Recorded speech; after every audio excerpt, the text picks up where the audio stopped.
¿Qué tal, Jorge?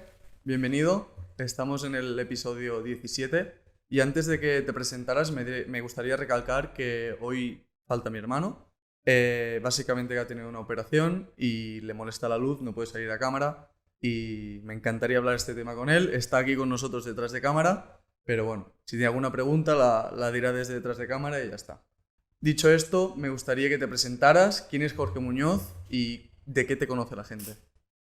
Bueno, muchísimas gracias. La verdad es que es un placer y un honor estar aquí. Bueno, me encanta vuestro podcast y la verdad es que Jorge Muñoz es una persona que vivió, creció y nació en una familia humilde.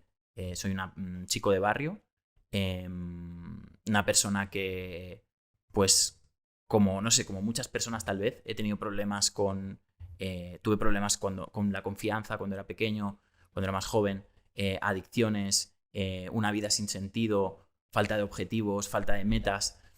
Y creo que debido a eso, muchas veces es curioso porque muchas veces la gente huye de los problemas, ¿no? Pero a veces creo que son los problemas los que nos hacen más fuertes o que nos dan simplemente más sabiduría o hacen como el alma un poquito más profunda, ¿no? Como cuando un poeta escribe una obra porque le ha dejado la novia, ¿no? Pues un poco yo creo que debido a estos fracasos, eh, un día me prometí que llegaría a entender la vida, que llegaría a descubrir las claves para vivir una vida mejor, porque quería tener mejores condiciones de vida y bueno, a partir de ahí vino un camino de más de 15 años en el cual me dediqué a estudiar filosofía, crecimiento personal, espiritualidad, estuvimos también con la cábala, bueno, muchas cosas para llegar a entender o llegar a desbloquear lo que para mí, luego más tarde escribí en el libro El Código de la Abundancia, que es cómo tener una vida plena, no solo en cuanto a salud, sino a dinero, amor, relaciones, básicamente en llegar a intentar explotar al máximo el potencial dentro de cada uno de nosotros.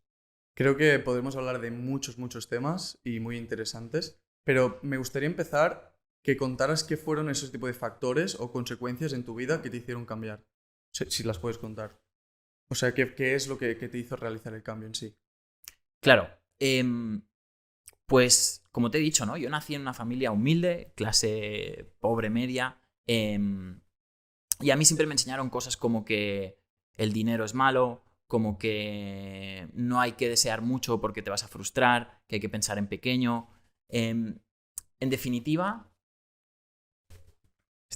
perdona, ¿eh? No, Esto está tranquilo. grabado, ¿eh? Que es que tengo aquí vibrando y si no, me va a molestar. Vale.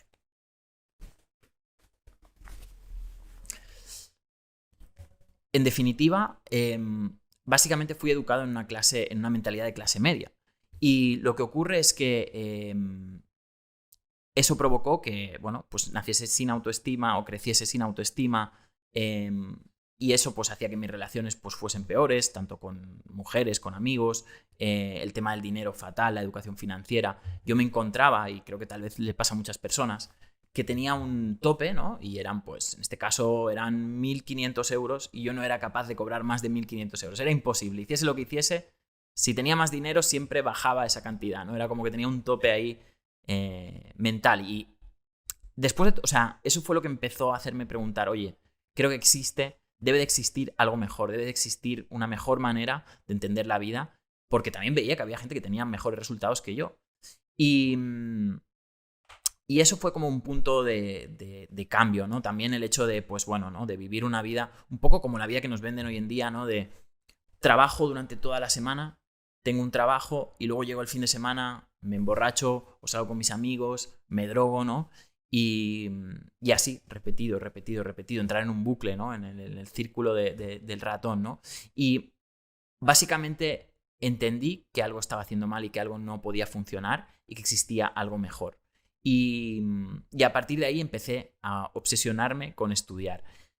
Uno de los puntos que yo creo que marcó la diferencia, es que a mí siempre me habían enseñado que no hay que obsesionarse, ¿no? Oye, no te obsesiones, piensa en pequeño, que no te vayas a frustrar, disfruta del momento, el famoso carpe diem. Toda esta serie de programaciones me habían hecho llegar a ese momento en el cual mi vida era un auténtico desastre. Y entonces empecé a hacer exactamente todo lo contrario de lo que dicen. Empecé a no disfrutar el momento, sino que me puse a dedicarme a ser mi mejor persona, a ir al gimnasio, a entrenar mi cuerpo, mi mente. empecé a ponerme metas muy grandes, empecé a entender sobre el dinero y empecé a, básicamente, a descubrir el poder de la obsesión, a descubrir que hay algo bueno en persistir en una idea y en obsesionarse con una idea. Existe, y esto poca gente habla, una obsesión positiva.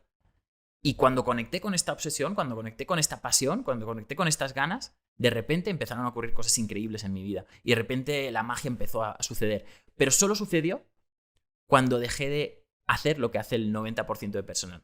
¿Crees que lo que hace el 90% de las personas es algo que está intrínseco en nosotros, que desde bien pequeñitos nos dicen, pues es mejor que trabajes menos, que no tengas obsesión por esto, que serás más feliz si cuantas menos cosas tengas? ¿Crees que va un poco por allí el tema? ¿Que es lo que te pasó a ti realmente?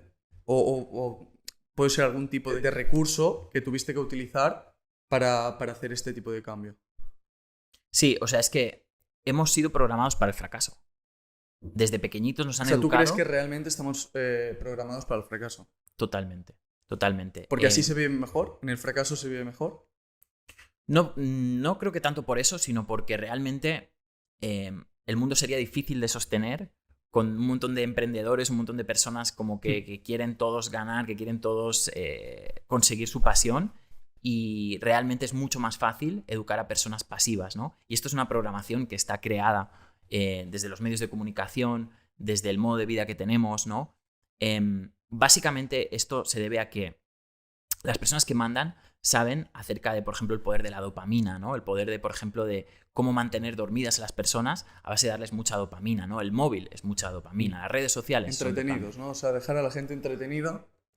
Exacto. Y hay una cosa que es que cuando tú sientes que tienes placer, parece que estás feliz, pero en realidad no lo estás. Yo durante muchos años, yo pensé que era feliz porque tenía mucho placer. Sin embargo, mi vida era completamente vacía. Y ese cambio fue uno de los cambios que marcó pues un paso adelante hacia este proyecto que tenemos hoy en día, ¿no? Y hacia esta marca personal. Pero realmente es esto, es entender que por tener placer no vas a ser más feliz. Es más, normalmente, ¿qué hace la gente de hoy en día? ¿No? Pues la mayoría de personas, que si redes sociales, que si fiesta, que si alcohol, que si drogas, que si pornografía, que si juegos, videojuegos, cualquier tipo de descarga excesiva de dopamina. A corto plazo. Porque todo placer. lo que has dicho al final es a cortoplacista. Exacto. ¿Para ti qué es ser feliz? ¿Cómo lo definirías? Bien, ser feliz, me gusta la frase que dice Thomas Edison, que es ser feliz es el camino hacia cumplir tus sueños. Ser feliz es lo que sientes cuando estás en camino a cumplir tus sueños. En el proceso. Sí, y eso incluye una buena gestión del placer, porque si yo tengo placer desde que me despierto por la mañana, yo ya tengo mis dosis de placer, redes sociales, Netflix, etc. Tengo mucho placer por la mañana, luego ya no voy a tener motivación para hacer nada. Entonces, algo que bien han descubierto, por ejemplo, en Silicon Valley, son los ayunos de dopamina. Tienes que saber gestionar tu placer para automotivarte para conseguir metas, porque si no, ese es el gran problema que pasa hoy en día. Es curioso, hoy en día tenemos la mayor facilidad, las mejores herramientas, tenemos inteligencia artificial que nos puede hacer casi todo, y sin embargo la gente no es tan productiva. Yo, por ejemplo, hago sesiones a diario con muchísimas personas, mentorizo, hago sesiones de coaching, y una de las cosas que más ocurre, que más me dicen las personas es: Jorge, siento que no tomo tanta acción como podría, siento que no estoy motivado, siento que tengo que hacer muchas cosas, pero no las hago, procrastino. ¿Por qué crees que pasa esto cuando se une en el momento en que más sobreinformación hay, más facilidades hay? ¿Por qué crees que pasa esto? O sea, antiguamente no pasaba esto. Había menos cosas, menos recursos, la gente entiendo que era más feliz y podía ser más proactiva. Ahora mismo la gente, es lo que tú has dicho, ¿no? Que procrastina, bueno, realmente dejan las cosas para más tarde, se piensan que podrían dar más y no lo dan. ¿Por qué crees que pasa esto? Bien, esto es muy curioso, ¿no? Mira, nos podemos ir a simplemente datos científicos, ¿no? Hoy en día es el día donde hay más depresiones en la historia de la humanidad. Nuestros abuelos vivían una vida mucho peor, nuestros tatarabuelos, nuestros antepasados vivían una vida mucho peor en términos de condiciones de vida, en términos de comodidad, y sin embargo eran mucho más felices. Esto es muy curioso, ¿no?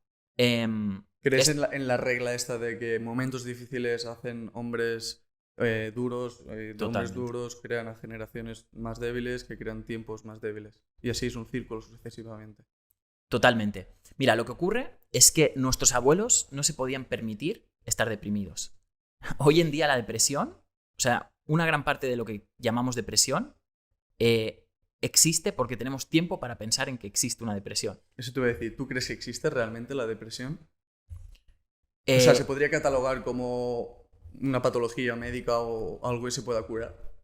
Sí, a ver, no soy experto en el tema de salud mental porque no soy psicólogo, pero sí que puedo decir desde el punto de vista del coaching, hay una diferencia esencial entre un psicólogo y un coach. Un psicólogo mira qué tiene de malo una persona, ¿no? Qué cosas malas tiene una persona y qué tengo que hacer para curar o para quitarle estas cosas malas a la persona. En cambio, un coach dice, no, ¿qué tienes de positivo? ¿Cómo lo potencio? Creo que todos nosotros hemos tenido algún momento en el que hemos estado mal, hemos tenido algún día que hemos estado deprimidos. Es más, como que vivimos en una sociedad con tanta cantidad de dopamina, lo que produce la dopamina son picos de placer, pero luego esos picos bajan y tenemos el famoso bajón o el famoso sentirse, sales de fiesta y luego al día siguiente te sientes mal.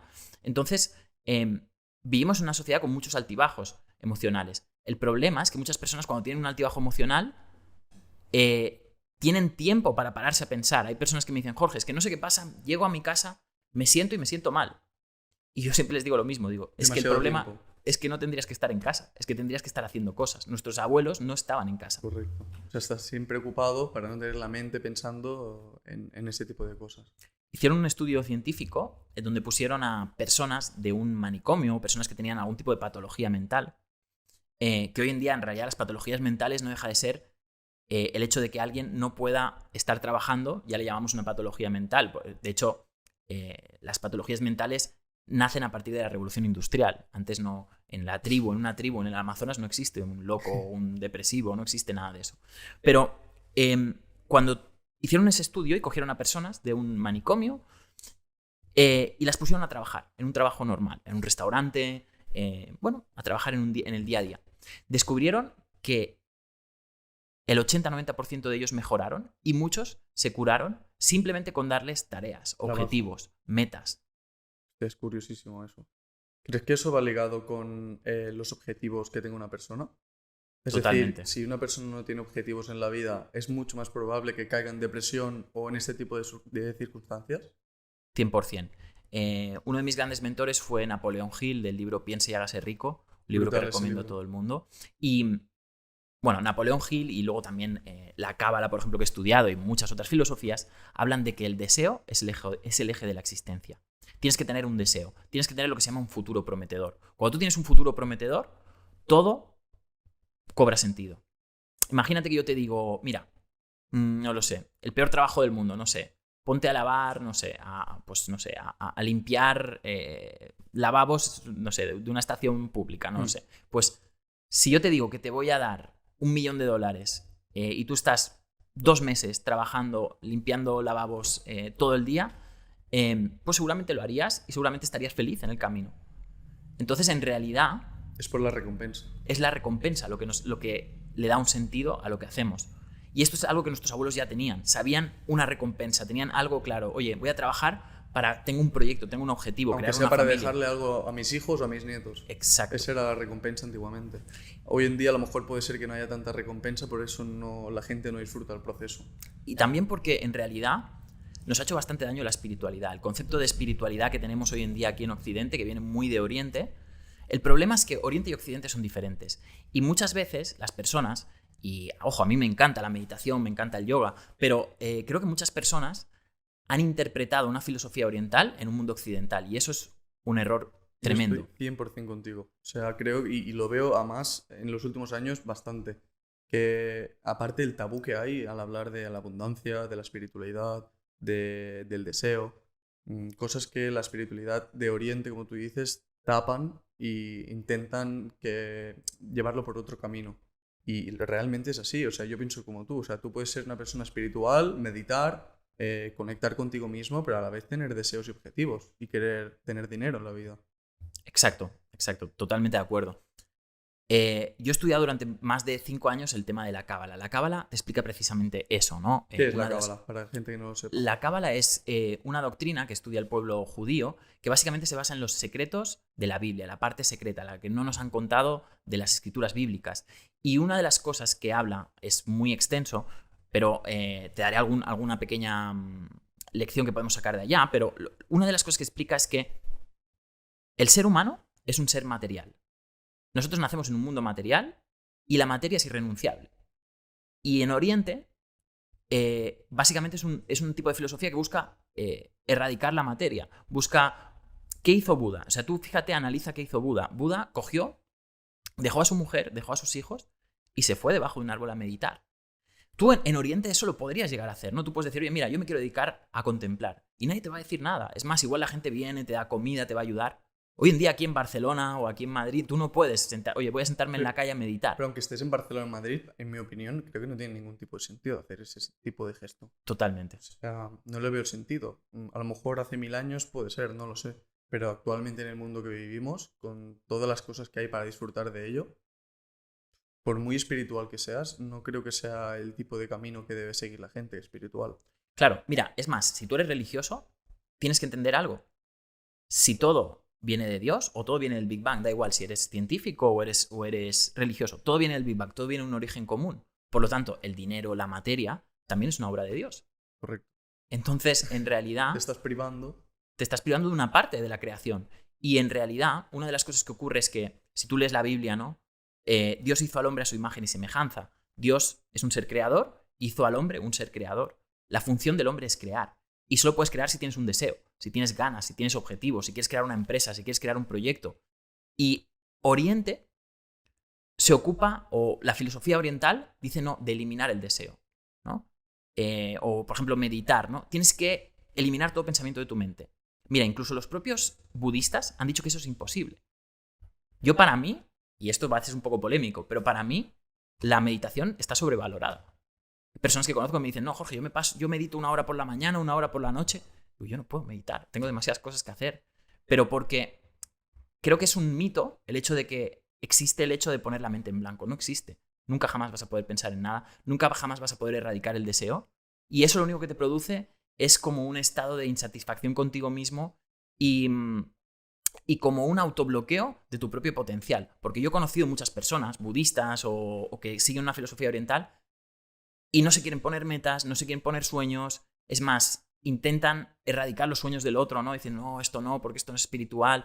Entonces, creo que se ha malentendido mucho la espiritualidad y que la espiritualidad, tal como la entendemos hoy, ha hecho mucho daño. O sea, esto es lo que comentábamos un poco fuera de cámaras ahora, antes de grabar, que decías que el tema de espiritualidad está muy bien, pero después reúne un campo de gente donde a lo mejor está frustrada, no consigue sus objetivos y la única opción que les queda es irse al campo de la espiritualidad.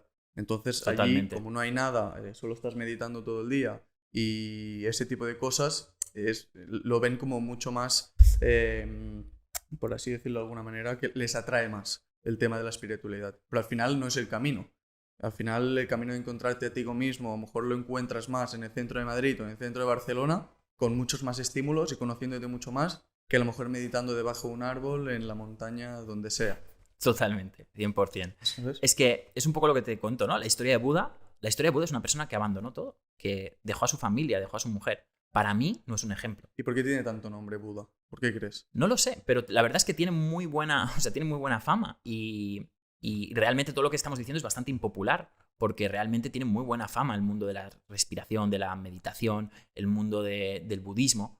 Pero en realidad, si te paras a mirar, es lo que decimos, ¿no? No es nada lógico, teniendo en cuenta pues, que somos un ser material.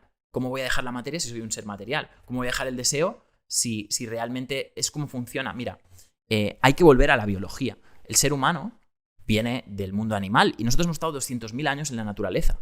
El ser humano es un cazador-recolector. Nuestra mente funciona por objetivos. Hay una parte del cerebro que se llama el sistema reticular del cerebro que funciona por objetivos. Oye, quiero ir a cazar un ciervo, quiero ir a cazar un toro. Y mi mente va a empezar a buscar pistas, va a empezar a centrarse, a focalizarse en algo. Nuestra mente funciona así. Entonces, querer ir en contra de nuestra biología es una locura. Ahí Ahora entra bien, un poco el papel de la visualización. totalmente. O sería, sí. Totalmente, sí. Ahora seguiré a la pregunta que me has hecho, Vale. pero con el tema de la visualización hay algo muy importante. La primera vez que se utilizó la ley de atracción, yo soy experto, me gusta mucho hablar de la ley de atracción, la primera vez que se utilizó la ley de atracción es en la sociedad prehistórica. Cuando las personas, esto poca gente lo sabe, cuando tú ves una pintura rupestre y ves que dibujaron un bisonte o dibujaron una cabra que querían cazar, o sea, siempre se especula y se dice que eso lo hicieron como un trofeo, ¿no? Yo cacé un toro y voy a dibujar el toro que cacé. Eso es lo que dice en la explicación. Pero se han hecho estudios antropológicos en África y se ha visto Era un vision board. que era un vision board. Exactamente. Exactamente. O sea, dibujaban lo que querían conseguir. Y eso es increíble. ¿Y de qué manera has estudiado o se ha llegado a esa conclusión? Se ha descubierto en sociedades que están muy primitivas y ellos hacen rituales muy semejantes en cuevas, en piedras, de la misma manera, y se especula que probablemente pues, sea el mismo mecanismo porque se ha visto en diferentes partes del mundo, que es un ritual que hacen los chamanes con los cuales se ponen a visualizar el objetivo, lo que quieren conseguir, y luego salen a cazarlo. Es curiosísimo eso.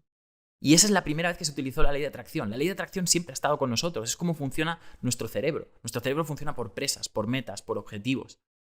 Y lo he visto mucho, que hay personas que se meten en el mundo de la espiritualidad y su vida se vuelve un desastre. Y eso es lo que me pasó a mí. O sea, yo lo digo esto porque a mí me pasó. Porque yo, con 16 años, empecé a estudiar espiritualidad y dije, wow.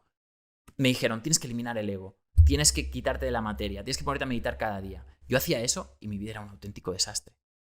Y utilizaba, como bien has dicho, la espiritualidad como una manera de evadirme de lo real, de mis obligaciones, de lo que tenía que hacer, de ir al gimnasio, de tener pareja. Para mí, ser tan espiritual, o no puedo ser tan espiritual, puedo ser muy espiritual pero tener los pies en la tierra. Estar en ese mood te hace desvincularte totalmente del sentido que tiene la vida o del ser humano. O sea, pasa a no tener sentido. O sea, no te motiva ni tu familia, casi, no te motiva nada, para no hablar de objetivos, no te motiva nada, las relaciones, nada, o sea, ni los placeres. O sea, eres tú y estás esperando a morir y poco más. Y al final, para mí, creo que si existe un Dios o algo creador, no creo que nos hiciera precisamente para ese tipo de objetivo. Totalmente, totalmente. Mucha gente confunde espiritualidad con apatía, ¿no? ¿Apatía qué es? Apatía es cuando no tengo ganas de hacer nada, Vale. cuando me dejo vencer, cuando digo, uff, ya. Y mucha gente confunde eso. Y no es, para mí, y como bien has dicho, me encanta lo que has dicho, la espiritualidad se pone a prueba en el día a día. Se pone a prueba en las conversaciones difíciles, se pone a prueba en las situaciones complicadas, donde estás incómodo, en el día a día, en la ciudad. Se pone mucho más a prueba la espiritualidad cuando estás en un atasco, cuando estás en una gran ciudad, Vaya.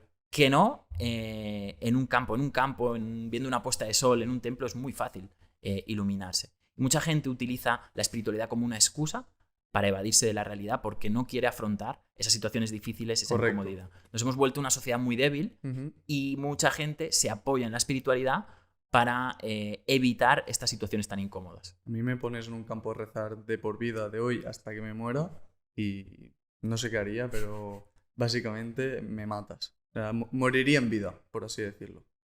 Me encanta este tema, por así decirlo. Antes hemos tratado el tema de la visualización. ¿Qué nos puedes contar de ello y cómo la gente no es consciente al día a día de cómo se utiliza esa ley?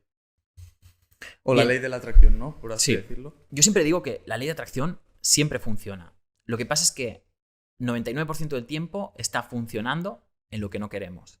Me explico. Mira, yo hago muchas sesiones de coaching, mentoría, personas que me vienen, me dicen, Jorge, quiero que seas mi mentor, quiero que seas mi coach, quiero que me ayudes a hacer este camino que tú has hecho, pues quiero hacerlo yo también. Y siempre les digo lo mismo. Hay una pregunta que hago a todo el mundo, es, ¿qué quieres conseguir? Es muy fácil. Si tú quieres saber cómo es una persona, pregúntale qué quieres conseguir. Y las personas empiezan a hablar. Y una de las cosas que siempre pasa, 99% de las veces pasa, la gente te empieza a hablar de cosas que no quiere. Jorge, yo lo que no quiero es ser tímido, no quiero vivir en escasez. Y yo siempre les digo, para. No te he dicho lo que no quieres, te he dicho que me digas lo que quieres. Y esto es un ejemplo de cómo funciona nuestra mente. Nuestra mente, y esto también volvemos a la psicología, a la biología. Nosotros tenemos un cerebro reptiliano, que es el cerebro instintivo, que siempre está buscando los peligros, siempre está buscando las amenazas. Y digamos que ese es como el funcionamiento estándar de la mente. Y nosotros siempre estamos funcionando en ese funcionamiento estándar, normalmente, de qué es lo que temo, temo llegar tarde, temo quedarme sin dinero, temo que me pase, temo hacer el ridículo. Siempre estamos pensando en lo que no queremos. ¿Crees que es una programación que ya llevamos nosotros o que la creamos? Es una programación que ya existe porque tú, por ejemplo, cuando estás en un sitio alto, tienes miedo. ¿Por qué? Pues porque tu mente te está alertando de un posible peligro. O sea, tenemos ese funcionamiento para sobrevivir, porque al final lo que quiere la mente es sobrevivir. Pero los telenoticias, los periódicos, un montón de cosas de esta sociedad se aprovechan de esto y nos hacen vivir con más miedo, con más inseguridades, alimentan nuestras inseguridades, ¿no? Y eso saben que eso nos hace más controlables, porque nos hace más, te hace más predictible, ¿no? Cuando tú tienes miedo vas a funcionar mejor. Y además, cuando tienes miedo, se anula tu poder de ley de atracción. ¿Por qué digo esto? Cuando tú estás pensando en lo que no quieres, mira, vamos a hacer un ejemplo, te voy a hacer un ejercicio. Mira, antes de que me digas un ejemplo, me gustaría dar un caso que me ha pasado hoy, justamente, de una cosa y que tú me dijeras tu percepción.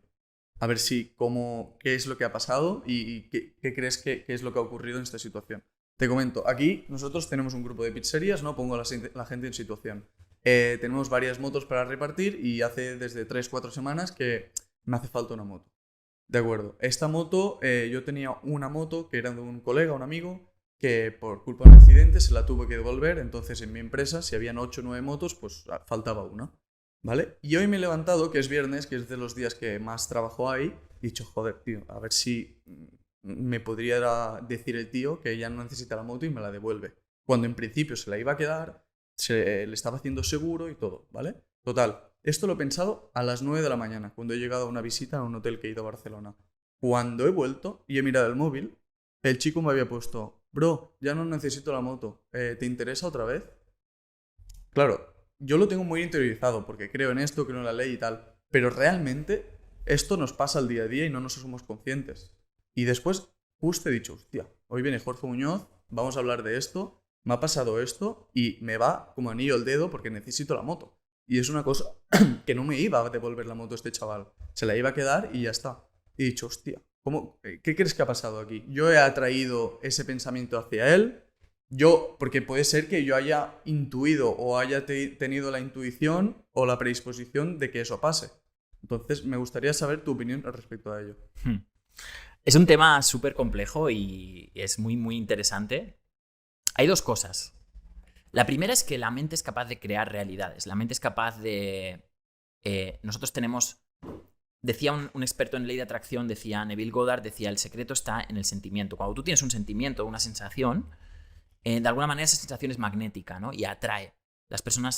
Hay personas más atractivas y atractoras y personas que atraen menos. No sé si alguna vez te ha pasado que estás en un restaurante o estás en una discoteca o en un lugar y de repente entra alguien por la sala y todo el mundo se gira, todo el mundo le mira. Y no tiene por qué ser demasiado guapo ni demasiado feo, simplemente ni famoso ni nada. Tiene algo. Y hay personas que no, que pasan por delante y no te has dado ni cuenta de que han pasado. O ves, no sé, un grupo de personas y hay una persona y al lado hay 10 personas alrededor que están como hablando con esa persona, ¿no? O sea, hay personas que de alguna manera son más magnéticas, ¿no? Y realmente la emoción, tu pensamiento, quién eres tú, siempre digo lo mismo, no atraes lo que quieres, atraes lo que eres, ¿no? Entonces, quién eres tú, lo que tú proyectas al mundo, de alguna manera te está volviendo, ¿no? Y la gente reconoce esa vibración que tú estás dando. Eso es lo primero. Lo segundo es que nuestra mente es capaz de mucho más cosas de lo que creemos. Y en la Cábala hay una cosa, que esto es bastante profundo, pero es entender que cuando tú tienes una imagen mental, ¿vale? ¿Cuántos de nosotros no tenemos, tú has tenido una imagen o una intuición, ¿no? O simplemente algo, ¿no? Oye, se me ha ocurrido, a ver si esa moto me la devuelven, ¿no? Es que encima el chico me ha dicho palabras textuales, por el móvil me ha dicho, guau, es que estaba indeciso si hacerlo o si no.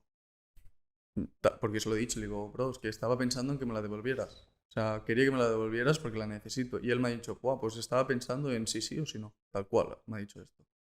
Qué bueno. Real. Pues claro, lo que ocurre es eso, es que nuestra mente es capaz de captar cosas que aún no llegamos a entender, ¿no? Yo creo que soy de esas personas que digo que la magia es la ciencia que aún no conocemos, ¿no? En un futuro la gente sabrá todo esto y ya no habrá magia, ya no le llamaremos magia, le llamaremos con otro nombre.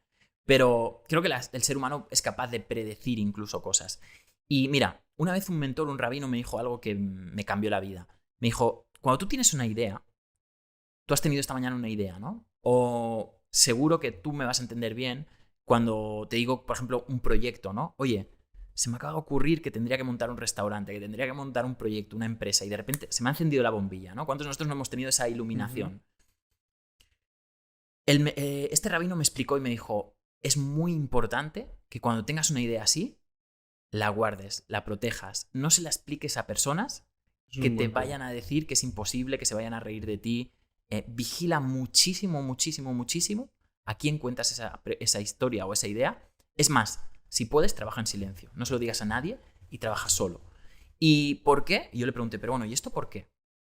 Me dice, porque mira, a veces hay ideas. Mira, cuando se descubrió la penicilina, resulta que habían 2 o 3 personas que estaban descubriendo también la penicilina. El ser humano es como una consciencia que va evolucionando y entonces hay ideas que están como por bajar, están ideas como por descargarse. Y la persona que recibe una idea, al final tú no sabes si la idea se te ha ocurrido a ti o simplemente tú has canalizado con una idea que está por bajar y que tiene mucho sentido en el mundo, ¿no? Correcto. Que es en la cábala, y aquí ya nos vamos a un punto más profundo, pero hay una relación entre creatividad y profecía, ¿no? Porque hasta qué punto mi idea no es como una autoprofecía, ¿no? Tal vez tú cuando creaste este proyecto, Pecamos, no tuviste una iluminación, no tuviste una visión, y esa visión no era como una profecía de algo que iba a pasar. Entonces, por eso, cuando tú tienes un tipo de visión así, a veces puede ser eso, puede ser que estás como visualizando el futuro, ¿no? ¿Y por qué no hay que contarlo a los demás? ¿Es un tema energético o es un tema de envidia? ¿Qué pasa ahí? Totalmente, totalmente. Esto es algo que he aprendido. Porque aparte, a mí me lo decía mi madre siempre, o sea, mi madre siempre me ha recalcado, cuando tengas algo no se lo digas a nadie. Te lo puedes contar a la gente buena. Por ejemplo, a mí me lo puedes contar, no sé qué, que no pasa nada. Pero a la gente intenta no contárselo, porque puede ser que te salga mal, porque la gente es muy envidiosa, porque tiene mala energía y puede ser que al final no se dé el acontecimiento o lo que tenga que pasar. Sí, totalmente, 100%. Muy buena lección de tu madre. Es entender que han habido muchas ideas increíbles que no se han producido por tener personas tóxicas o personas al lado que te han dicho que era imposible, ¿no? Porque cuando una idea se crea, cuando tú estás con un proyecto o algo que quieres crear, la idea es muy débil, la tienes como muy endeble, es como barro que se está moldeando. Entonces, si tú me dices algo y yo te digo que no, que es imposible, o que esto no funciona, o que otra persona lo probó y no le funcionó, esa idea que tú estás gestando, que aún no la tienes bien sólida, se va a ir o se va a acabar de moldear o la vas a cambiar. ¿Es por una sugestión del cerebro? Totalmente. ¿Realmente? ¿O entra más un papel energético? También. El tema de las energías, del mal de ojo, creo que existe, creo que es real. Creo que hay personas que a veces lo hacen consciente o a veces inconscientemente. Creo que es peor cuando lo hacen inconscientemente, ¿no? Un rabino me decía... hay mucho tabú con esto, pero al final... Sí, o sea, un rabino me decía, el peor mal es el mal que no te esperas. Y es el mal que a veces viene de tus familiares, de tus padres, de tus profesores, de tus amigos, ¿no?